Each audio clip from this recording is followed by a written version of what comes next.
Antes de empezar con el capítulo, nos vamos a tomar unos minutos para hablar de algo. Si quieren obviarlo y quieren ir de frente al capítulo, les vamos a dejar ahí el minuto. Y bueno, antes de empezar, lo que queremos mencionar es que, para quienes han estado atentos a las intros, hace unos capítulos, dos creo, o un capítulo, no recuerdo exactamente. Marilu recomendó una de estas películas que había visto en Netflix, que yo ya la había hablado y que también yo la estuve viendo, que se llama Huilla y Pacha. Esta película es del director Oscar Catacora y bueno, lamentablemente en estos días nos enteramos que Oscar Catacora pues acababa de fallecer. Realmente es una pérdida. En lo personal, yo esperaba en algún momento llegar a tenerlo, tal vez conversar con él para el espacio de biblioteca social. Lamentablemente no se pudo. Creo que es uno de los personajes que, ¿cómo decirlo? Llegué a admirar, tal vez de manera muy discreta. Creo que no lo he mencionado en otros capítulos porque esperaba tener una mayor producción de él de películas y pues poder tenerlo como referente. Lamentablemente se nos fue antes y pues se quedó en medio de una producción, ¿no? Es triste ver que a una persona tan joven se vaya tan temprano, ¿no? Y sobre todo con tanto talento y con tanta entrega hacia el cine. Guiña y Pacha es su primer trabajo como tal, y es una genialidad. O sea, la verdad, el trabajo de la fotografía, de las cámaras, la iluminación, el argumento como tal, es muy bueno. O sea, sí, el argumento es fuerte, es crudo, pero a final de cuentas, pues es a una edad a la cual todos vamos a llegar. No de la misma manera, pero es algo realmente para reflexionar y para pensar. Y realmente me sentí muy mal y sentí un vacío. No nada más por Perú, no nada más por el cine, por el mundo entero y por la cultura entera. O sea, la verdad es que una de las cosas que nosotros queremos hacer aquí es promover la cultura como tal y ver que un talento tan joven nos haya dejado tan pronto. Duele bastante. Sí, lamentablemente el arte pierde una de sus mayores figuras. Debo decir que para mí en lo personal eh, la, la película de Guña y Pacha y en general todo lo que hace Oscar Catacoray es uno de los máximos referentes. Para mí al menos es una de las mejores películas que tiene el Perú en los últimos tiempos y en toda la historia cinematográfica de Perú para mí es una de las mejores. Y también, esto también netamente es personal, es una de las mejores películas a nivel de película artística. Creo yo que no tiene absolutamente nada que envidiar a producciones francesas o italianas o coreanas también. Este, pero, pero como lo mencionas Marilu, es lamentable que un director tan joven nos haya dejado tan temprano, pero hay que rescatar eso. Creo que lo importante es saber apreciar esa pasión que él tenía por el arte y saber rescatar eso y creo que nos sirve como escuela. A pesar de que tal vez es su única obra, se podría decir que ha pasado fronteras más allá de Perú y se podría decir la producción más grande que él ha podido hacer en su corta vida. A pesar de eso, creo que nos sirve como un gran referente de narrativa, de cine, e incluso, tengo que decirlo, de color y sobre todo esa crudeza para saber abordar algunos temas que algunos no se atreven a explorar. Debo decir que una disculpa si, si se me está haciendo un nudo en la garganta, pero realmente era un referente. Yo esperaba en algún momento hablar con él para Biblioteca Social, pero bueno, lamentablemente no se va a poder. Pero nada, simplemente Oscar Catacora va a quedar en el recuerdo. No sé, tal vez su cuerpo físico se ha ido de este plano, pero siempre va a quedar en nuestros recuerdos.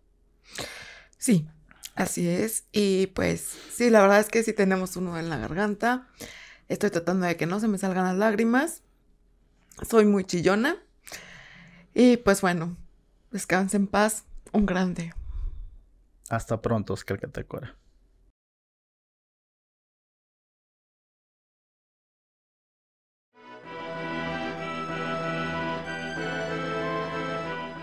Hola, ¿qué tal, queridos todos? Sean bienvenidos a un capítulo más de Literando Podcast. Como ya saben, mi nombre es Marilu y como siempre estoy con mi amigo Luis.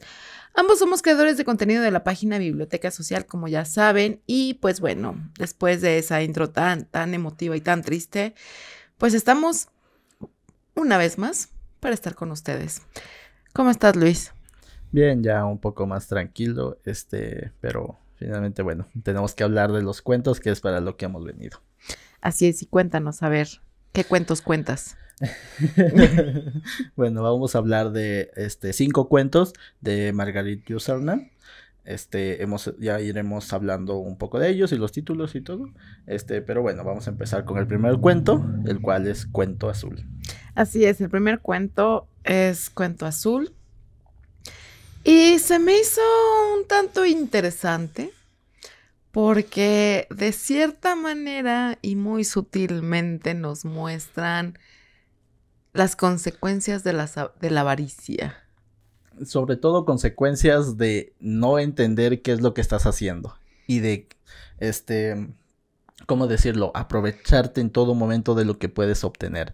La historia nos va contando que unos mercaderes van llegando a un lugar. No nos dicen exactamente dónde, pero nos dan por ahí unas descripciones que podrían indicar al lector más o menos por dónde está ubicado este lugar. Pero bueno, empiezan a seguir el rastro de lo que aparentemente viene a ser un tesoro. Y después de esto se encuentran con un personaje que es una mujer, la cual los guía hacia este tesoro.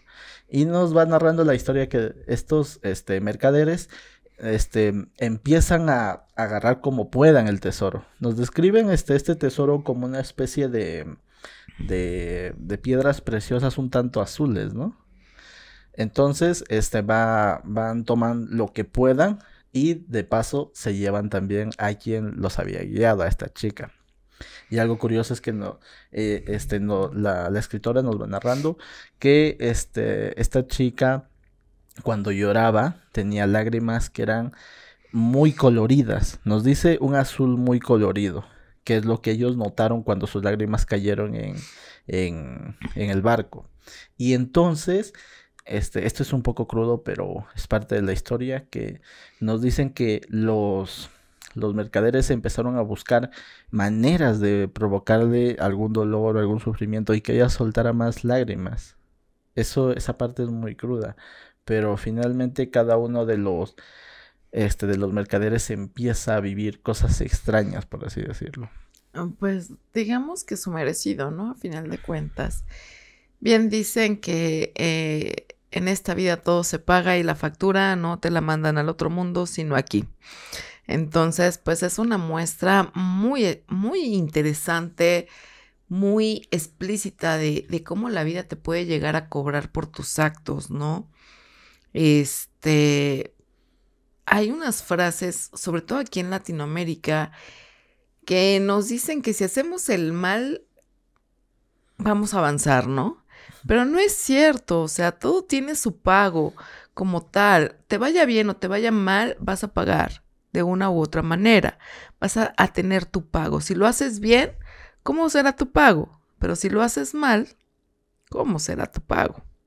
Bueno, sí, a veces también el destino te juega jugadas, se podría decir, en donde obras bien y te pagan mal, y a veces obras mal y te pagan bien. Sí, pero digamos que en un punto tienes que pagarlo. O sea, a final de cuentas, siempre hay una manera de pagar. Y muchas veces a lo mejor tú dices, no, me está yendo muy bien, tengo mi fortuna, tengo mi familia y de repente pues tienes una enfermedad a la cual la cura no te ayuda. O tu familia empieza a tener ciertas discusiones, se empiezan a alejar. O sea, son cosas que van pasando que te van a doler mucho más que el quedarte pobre, ¿no? Claro, mira, justamente este es uno de los temas principales de esta historia, ese trasfondo karmático que tiene, donde, claro, como lo mencionas, estos mercaderes obraron mal y les pasaron cosas peores de las que ellos habían cometido, ¿no? Entiendo eso. Pero por otro lado también el ambiente místico que nos va dando la escritora, debo decir que me gustó mucho. Es un cuento que no es muy extenso, pero en esas líneas, ese ambiente místico realmente te llega a atrapar. Sí, es muy interesante, la verdad es que sí es muy interesante cómo te envuelve, cómo te atrapa, cómo te lleva por el cuento, cómo te hace reflexionar de cierta manera, cómo te estás imaginando las escenas. La verdad es que me gustó el cuento, aplaudí por lo que les pasó a los mercaderes. Me sentí mal por la chica, obviamente, pues como humana que soy, ¿no? No puedo ser insensible a ese tipo de comportamiento como tal. Entonces, pues bueno, por ahí vienen ciertas reflexiones que nos llegan, ¿no?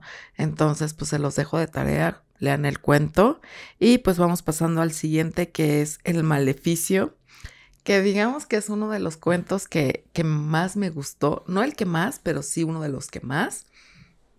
Y es interesante la trama, porque bien dicen que la mente es poderosa y el poder de la mente puede hacer cosas maravillosas o no, o extraordinarias. Bueno, mira, yendo un poco, tú sabes cómo es mi visión, pero yendo un poco, se podría decir, dejando a un lado la parte mística del cuento, yendo a la realidad. Muchas veces algunas personas creen que tienen una enfermedad o algo, pero en realidad es su gestión. Y claro, en la parte real eso demuestra qué tan poderosa es la mente sobre el propio cuerpo. Pues mira, dicen que la hipocondria es una enfermedad como tal, pero yo la veo como un poder, porque realmente hay personas que dicen, me duele la cabeza y me duele mucho, y empiezan a tener ese dolor y tú le haces el estudio, le haces el examen y resulta tener lo que ella está diciendo que tiene, pero realmente fue ella quien se lo creó, ¿no? Esa persona. Y es como, ¡ew! ¿Perdón? Este cuento nos narra de una mujer que está enferma y que pues los médicos ya no ven remedio, o sea, no ven cómo tratarla como tal y cada vez pues se viene más la debilidad, el semblante que te, que te nota, ¿no? Que estás enferma, las ojeras, los ojos hundidos, no se fijen en mí, este... ciertas cosas, ciertas características del cuerpo que te muestran de una persona enferma como tal, no, nos narran esto, pero también nos narran que era una mujer muy bella y que muchas la envidiaban. Entonces le empezaron a decir que lo que le habían hecho era un mal de ojo y mandan llamar a un curandero, por así decirlo, y pues este curandero hace su magia. Y pasa algo muy, muy curioso porque digamos que se devela algo que no tenía que develarse como tal, pero es interesante también la sugestión de quienes están alrededor de esta persona. Este, como lo he dicho, nada es verdad, nada es mentira. Y pues todo lo que es y todo lo que no es también es. Pero nos hablan de brujería como tal. Y es como mm, increíble, por así decirlo, ¿no? Pero también es una sesión grupal. Y una vez yo platicando con mi psicóloga, mm, hablábamos de estas sesiones grupales en las Ujú. cuales me decía que el que tú estés en un grupo y el ambiente de ese grupo te va a llevar a sentirte bien o a sentirte mal. Y muchas veces este tipo de grupos hacen dependencias, ¿no? Pero en este caso, la misma presión del grupo de saber quién era o qué era lo que le estaba pasando a ella y quién le estaba haciendo el mal de ojo, pues resulta que alguien ahí dijo que era ella, ¿no? De hecho, es es uno de los cuentos, perdón, en los cuales me gusta su estructura narrativa. En una primera escena tenemos un grupo de amigas que se va reuniendo, que no sabemos por qué o para qué. En la escena siguiente vemos cómo llega un personaje cuya descripción es muy ambigua. Es una descripción un tanto, se podría decir, un poco mezclar diferentes características que no pensarías que pueden llegar a mezclarse, porque nos dice que era una persona que físicamente tú la veías enferma, pero al mismo tiempo te dice que era una persona que físicamente era muy bella, a pesar de la enfermedad. Son dos términos que muchos considerarían que no se pueden mezclar, enfermedad con belleza, pero la escritora llega a mezclarlos muy bien en este personaje.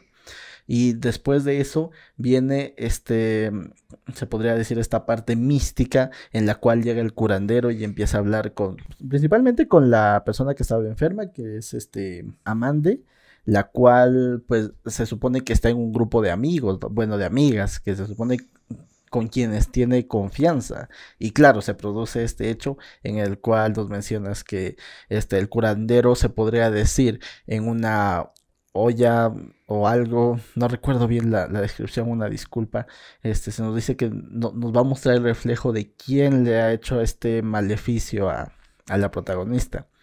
Y de repente se empieza a ver una imagen un poco borrosa, pero claro, alguien de ese grupo de amigas empieza a asustarse. Y en un primer momento tal vez no se entiende por qué, pero poco a poco te va dando pistas, te va hablando un poco de las actitudes de tanto de la protagonista como de esta amiga e incluso de una persona que la acompaña a ella. Entonces por ahí vas sacando tus conclusiones, ¿no? Sí, obviamente vas sacando tus conclusiones y pues vas viendo cómo la histeria colectiva te ayuda a echarte la culpa, ¿no? Ahora, pues en un grupo de amigas siempre va a haber envidias. ¿Por qué? Porque somos humanos y siempre lo hemos hecho, ¿no? Pero hay una frase que viene de mucho tiempo atrás, no sé de cuándo sé esa frase, que decía, entre mujeres podemos despedazarnos, pero nunca hacernos daño. Pero también es algo muy interesante de cómo nos muestra la escritora el poder que tiene la envidia, el daño que puede hacer la envidia como tal. Y no nada más a la persona que estás envidiando, porque a lo mejor ella pone un reflejo y se te regresa, ¿no? Como dicen. Pero ese daño también te puede hacer a ti. O sea, el estarte envenenando el alma, la cabeza, tus ideas, con envidiar lo que otra persona tiene y ni siquiera te das cuenta lo que tú eres o lo que tú tienes o lo que puedes aprovechar de ti misma. Y realmente te enfrascas tanto en ver a la otra persona que te olvidas de ti. Deseas tanto aquello que no sabes quién eres, te pierdes y eso te afecta a ti como persona. Entonces realmente la envidia es algo bastante grotesco, algo que no debería de existir en este mundo porque no estás dañando a la persona a la cual envidias, te dañas a ti mismo. Y otra de las cosas que yo digo, que muchas veces envidias algo que no conoces, algo que ignoras, porque muchas veces la gente te deja ver lo que ellos quieren que tú veas, pero no te van a mostrar la realidad. ¿Por qué? Porque la mayoría de nosotros tenemos caparazones con la cual nos defendemos. Entonces, a lo mejor lo que tú estás viendo es un caparazón y estás envidiando una ilusión, algo que no debe de ser. Entonces, quítense ese sentimiento, esa costumbre de envidiar a los demás y pues enfóquense más en sí mismos. Creo que este cuento nos deja esa enseñanza y es como muy lindo. Muy bueno la síntesis que hiciste, me gustó y sí, creo que es la principal reflexión, ¿no?, de este cuento. Pero bueno, pasando al siguiente cuento, es la primera noche. un cuento muy curioso y tal vez para algunos la síntesis de este cuento, el resumen se podría decir de este cuento sea un poco absurdo y tal vez un poco banal, pero por eso hay que leer todo el cuento, hay que desglosarlo completamente porque son 4, se podría decir, mini capítulos de este cuento. En realidad es muy corto, pero la escritora decidió dividirlo así. Y entiendo el por qué, realmente. Pero bueno, regresando al cuento, ¿no? Para no desviarme. En la síntesis de este cuento nos narran la historia de una pareja recién casada.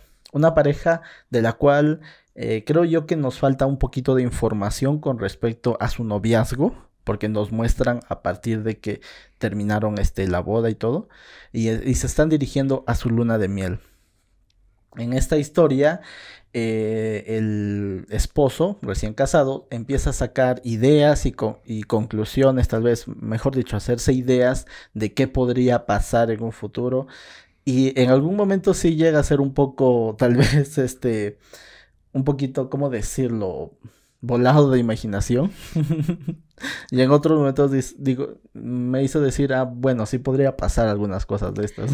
Mira, realmente todo lo que nos muestra en sus pensamientos este hombre son reflexiones que quizá te vas haciendo poco a poco, pero él se las hizo en ese momento, ¿no? Justo cuando van al camino de su luna de miel, de qué es lo que puede pasar y de que ya no es la responsabilidad de la familia de ellos, sino ya si le pasa algo a él, será la responsabilidad de la mujer, si le pasa algo a ella, será la responsabilidad de él. Y es algo muy cierto, porque pues de pasar a ser hija de familia o hijo de familia como tal, pues pasas a ser de otra persona o de estar con otra persona y ser la responsabilidad de otra persona. Por eso es una unión que lo primero que muestran es un compromiso, ¿no? O sea, adquieres un compromiso con la otra persona. Entonces, pues aquí no lo reflejan de cierta manera. Pero también hay algo que no lo esperas en la noche de bodas. Porque si bien, pues estás con la ilusión de tu pareja, de que amas a esa persona quien está contigo, tienes la ilusión de compartir tus noches, tus días, tus cenas, tus comidas con esta persona, de compartir esos momentos tanto de felicidad como de tristeza, no piensas en un amante. Bueno, es que justamente toda la historia nos va dando, se podría decir, pequeñas pistas ahí de cómo piensa este personaje, el esposo, pero también, al final, no quiero hacer spoiler, pero quiero mencionar esto, al final, como que nos van dando esa idea de que realmente la esposa, antes de casarse, tenía por ahí ideas, sabía algo más o menos de lo que pasaba, porque claro, empieza a haber un tercero, bueno, una tercera, la cual es la amante del esposo, o bueno, fue la amante de este esposo, pero, pero él, a pesar de que ya había cortado de plano esa relación de amantes, digamos que todavía quedaba en él algo que lo ataba sentimentalmente a esta persona, ¿no? Es algo que yo no entiendo, ¿cómo somos capaces de seguir con una relación cuando sabemos que hay otra persona?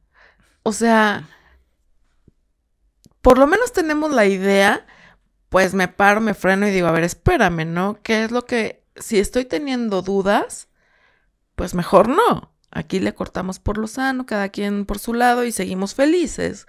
Pero no, nos aferramos a seguir, a continuar, aún teniendo la ligera sospecha o sabiendo que hay un tercero. Y no sé, se me hace como muy complicado decir que no lo voy a hacer porque ya lo hice, pero no entiendo por qué nos aferramos. O sea, ¿por qué nos aferramos a estar con una persona que sabes que no te está siendo fiel? Que sabes que no que no está cumpliendo con ese compromiso como tal. Eso me puso a pensar mucho el cuento Y pues bueno, el cuento dice también, para ya no irme a otro lado, la primera noche. Yo cuando dije eso y vi que iban a su luna de miel, yo dije, ah, qué bonito, la luna de miel, la noche de bodas, la ilusión de estar con tu pareja, ya una vez como marido y mujer, ¿no? No como novios, no como pareja, sino como esposos, ¿no? Qué bonito, qué grato. No, vaya decepción. Bueno, es que no es una decepción, se podría decir en toda la palabra como tal, sino, es que poco a poco te va contando eso, justamente, que es la primera noche que van a pasar juntos y que, como lo mencionas, se supone que debería ser bonito, debería ser perfecta esa primera noche, pero realmente no llega a serlo y muchas veces nos ilusionamos con eso. No solamente estoy hablando del matrimonio, sino con muchas cosas nos ilusionamos y al final termina siendo una decepción. Obviamente, nunca va a ser lo que esperas, la verdad. O sea, siempre dices, no, pues yo quiero que sea especial y que sea mágico y que... No, o sea, no va a ser nada de eso. Y creo que debemos caer en la realidad, ¿no? Y este cuento nos pone una realidad un poco grotesca, pero al final de cuentas realidad, de que no son como nos pintan las cosas, o sea, es diferente y tenemos que ir, digamos que sí, con la ilusión de que a lo mejor va a ser algo bueno, pero con la certeza de que quizá no sea lo que esperemos, ¿no? O sea, prepárate para lo mejor, más bien, espera lo mejor, prepárate para lo peor, algo así. Y es algo que nos muestran en el cuento, ¿no? Que las cosas no son como nos las pintan, que Disney nos engañó por mucho tiempo pintándonos un príncipe azul, cuando realmente lo que necesitamos es al lobo feroz, pero ya es cuestión de cada quien. Pero es eso, o sea, nos ilusionan con una idea y justamente a mí me pasó esto. O sea, leo la primera noche, empiezo a leer y yo así, ah, qué bonito, qué tierno, sí, cómo no. Me muestran la realidad y es como un zape en la cabeza así de, para que veas, ¿no? Que no todo es tan bello. La verdad es que me gustó, es muy interesante cómo nos van mostrando la realidad, la crudeza de la realidad. Me gustó mucho eso. Sí, es una parte muy interesante también. Justamente ese otro tema que se podría decir, varía bastante, ¿no? Esa realidad. Pero bueno, vamos al siguiente cuento, el cual es Aquiles o la mentira. Así está el cuento. Es interesante, ¿sabes? Este cuento nos narran que la madre de Aquiles, pues, su muerte y no quiere que esta suceda. Entonces lo esconde, lo oculta. ¿Y dónde lo va a ocultar? En una isla donde hay muchas mujeres y lo hace pasar por mujer. Entonces, pues imagínense el paraíso para un hombre de la mitología griega, que digamos es otro tiempo, es otro pensamiento, no me vayan a censurar ni a cancelar por lo que voy a decir, pero realmente el hombre estaba en su paraíso, en su Edén, como muchos creerían, ¿no? Y pues es muy interesante cómo nos muestra que se desarrolla con estas mujeres, cómo se empieza a enamorar de ellas, cómo a quien es su compañera no lo es y con quien sí es. Es un revoltijo muy interesante. Sí, por un lado, claro, vemos la parte se podría decir ese amor de madre, la preocupación, ¿no? Pero por otro lado, la escritora nos da algunas reflexiones muy interesantes con respecto, a esta figura del hombre dentro de una sociedad donde puede hacer y deshacer con las mujeres. Sí, es bastante interesante y como lo digo, o sea, no nos cancelen por esto, no es algo correcto ni es algo debido como tal decir que es un paraíso, pero así no lo muestran y así se pensaba, el pensamiento de la época, ¿no? De qué puede hacer un hombre donde puede hacer y deshacer en un lugar donde hay puras mujeres, o sea, creo que se pueden dar una idea si nos vamos a un pensamiento más antiguo. Entonces sabemos de dónde venimos, sabemos la historia como tal, de cómo ha pasado la mujer a un término de ser denigrada como tal. Entonces realmente esto nos muestra algo muy interesante, una ventana muy curiosa, muy interesante de cómo podría ser mujer siendo hombre. Sí, además, algo también muy interesante es que justamente se podría decir así, un poco, una parte de conspiración por ahí. Ya lo ibas mencionando, pero no queremos hacer spoiler, realmente lean la novela. Sabemos que hay comentarios tal vez cancelables, pero vayamos al hecho de que estos cuentos fueron escritos hace más o menos 50, 60 años, si no me equivoco, la verdad no tengo la fecha exacta, y además de eso, es también, perdón, una crítica a cómo se actuaba en los años, no sé, tal vez 2000 antes de Cristo. Entonces realmente cómo la figura del hombre siempre se ha impuesto a la de la mujer. Porque claro, no es de a gratis el hecho de que un solo personaje hombre esté rodeado de tantas mujeres. O sea, hay que desmenuzarle por ahí un poquito el cuento. Sí, mira, la verdad no quiero hablar porque tú sabes que en estos días yo he estado cancelable Bastante. y he dicho muchas barbaridades, pero no por eso dejan de ser verdad. Pero realmente no quiero opinar porque mi opinión puede ser malentendida y llevar a mal. Entonces, por eso pido que no nos cancelen, pero mejor pasemos al siguiente cuento, que es María Magdalena o la Salvación. Bueno, hay que anticipar que nuevamente, como lo dije en su momento, si alguien tiene otras creencias, y no está de acuerdo con nuestras opiniones, pues bueno, tal vez sería mejor que se abstengan de este cuento o de escuchar nuestra opinión con respecto a este cuento. Pero se supone que la figura de María Magdalena ha sido establecida, perdón, por la Iglesia Católica, tal y como ellos la han dado al mundo, ¿no? Digamos que es el mayor referente que se tiene, pero en realidad, como lo hemos dicho aquí, la Iglesia Católica también en su momento, ha decidido qué libros, ponerlos en su Biblia y qué libros no.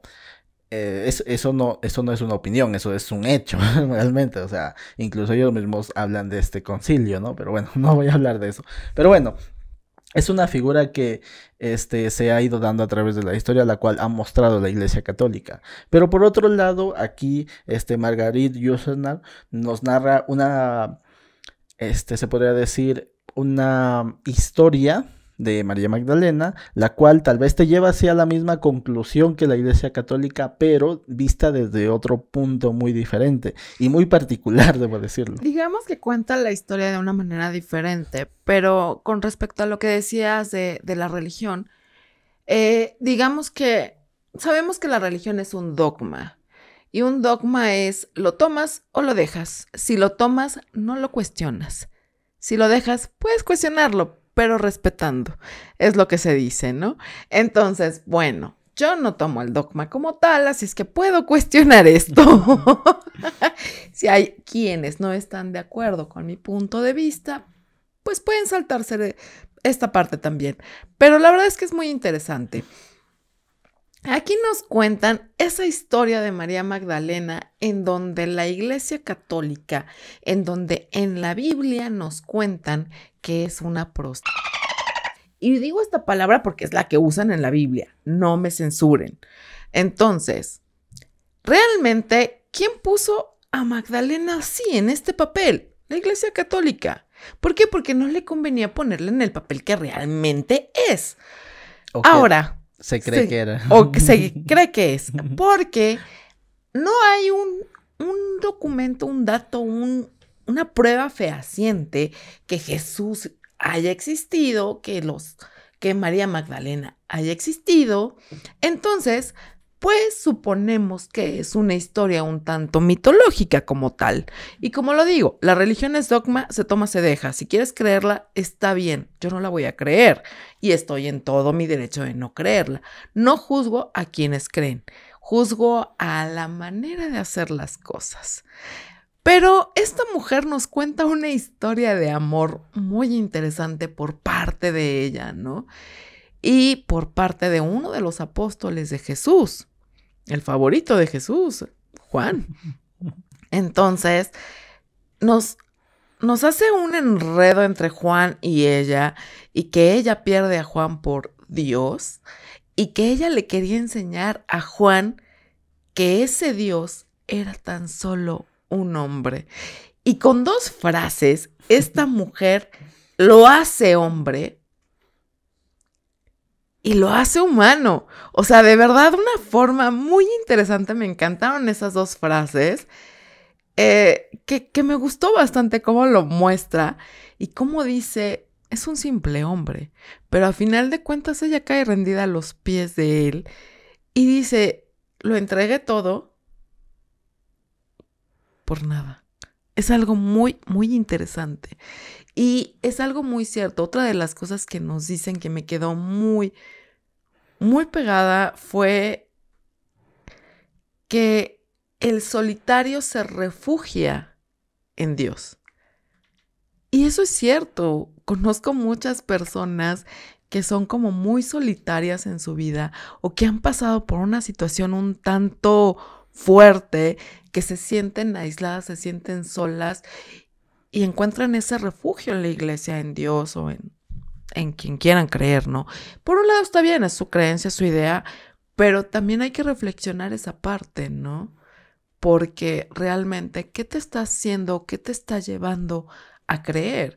Cuando es eso, pues es una fe falsa. Discúlpenme que lo diga, pero si la soledad, si el no estar con nadie te lleva a creer en una imagen mitológica, pues bueno, tienes que no cuestionar a tu religión, pero sí cuestionarte a ti mismo, porque entonces tu fe está siendo falsa, porque estás buscando algo para no sentirte solo. Entonces esto nos lo muestra también en este cuento. Es también muy pequeño el cuento, pero muy interesante, muy revelador. A mí se me hizo muy revelador cómo lo cuenta, cómo nos narra. A lo mejor la historia pues sí se la sacó de la manga y se la fumó un poco verde, pero al punto al cual llega es muy interesante y me gusta mucho.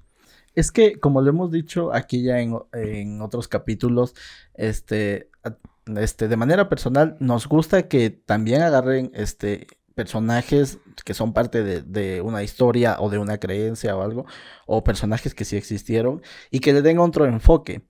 Y eso, por ejemplo, veníamos hablando en el capítulo de Mariana Pineda, de Federico García Lorca, que tomó un personaje y claro, digamos que se basó en otras suposiciones, ¿no? Y en este caso es justamente lo mismo. Y lo bueno y que me gustó tanto de Federico García Lorca como en este caso de Marguerite Yourcenar es que no justificó su opinión como otros escritores que ya hemos hablado y que no vamos a repetir. Y que no nos gustó. Perdón. Es como otros escritores que tratan de justificar. No, simplemente tomó una idea, tomó un personaje que es conocido y le dio otro enfoque. Y eso es algo que me gustó. Y justamente una de las partes interesantes, como lo mencionas, es cómo en un inicio se da cuenta de que muchos seguían a un personaje al cual consideraban la imagen viva de Dios. Y ella dice, en un primer inicio, dice, yo lo vi como lo que era en ese inicio, un simple hombre. Claro, luego lo va conociendo y ella también tiene la idea de que es pues la imagen de Dios y como lo mencionas también, no está mal, o sea, cada quien tiene las creencias que quiere, ¿no? Simplemente me gustó el hecho de que le haya dado otro enfoque y también le haya dado otro final. Más allá de lo que nos llega a narrar la iglesia católica o cualquier otra iglesia cristiana, más allá de lo que nos puedan decir, le dio otro final que te deja pensando, justamente. O sea, ¿qué hubiese pasado si realmente, bueno, si no hubiese existido esa figura mesiánica de un solo personaje y no hubiera influido en tantas personas como influye hoy en día? Sí, la verdad es que le da un enfoque muy, muy bueno. nos muestra otra cara de la moneda, no nada más en este cuento, creo que en todos nos muestra otra cara de la moneda como tal, nos muestra la realidad cruda y tal como es, porque no estamos viviendo en un lecho de rosas, ni estamos viviendo en burbujitas, ni mucho menos, que hay quienes nos ponen en burbujas y nosotros nos dejamos poner en esas burbujas, es otra cosa, pero la realidad es cruda, la realidad te escupa en la cara y te patea el trasero como tal. Entonces aquí no lo muestra, o sea, realmente nos da esa probadita de realidad de, hey, despierta, cuestiona, juzga, vive, busca tu entorno. Entonces realmente es algo que nos hace reflexionar bastante, que nos hace despertar la mente, que nos hace cuestionar muchas situaciones y también puede llegar a hacer que nos cuestionemos a nosotros mismos. Y eso es bueno, tener una autocrítica hacia nosotros mismos. Y creo que aquí lo que hace la escritora con estas narraciones tan pequeñas, tan cortas, es darnos esa oportunidad. Realmente un cuestionamiento, ya sea interno y también general, ¿no? O sea, poder cuestionar cosas que ya hemos creído tradicionalmente correctas. Pero bueno, realmente recomiendo estos cuentos, muy buenos. No hemos podido leerlos todos por falta de tiempo, pero bueno, estos 5 cuentos de los cuales, hemos hablado, están muy buenos, muy interesantes, y si pueden, lean todos los cuentos que puedan conseguir de ella, ¿no? Y pues bueno, vamos a ver, ahora sí vamos al siguiente segmento para ver qué viene la próxima semana.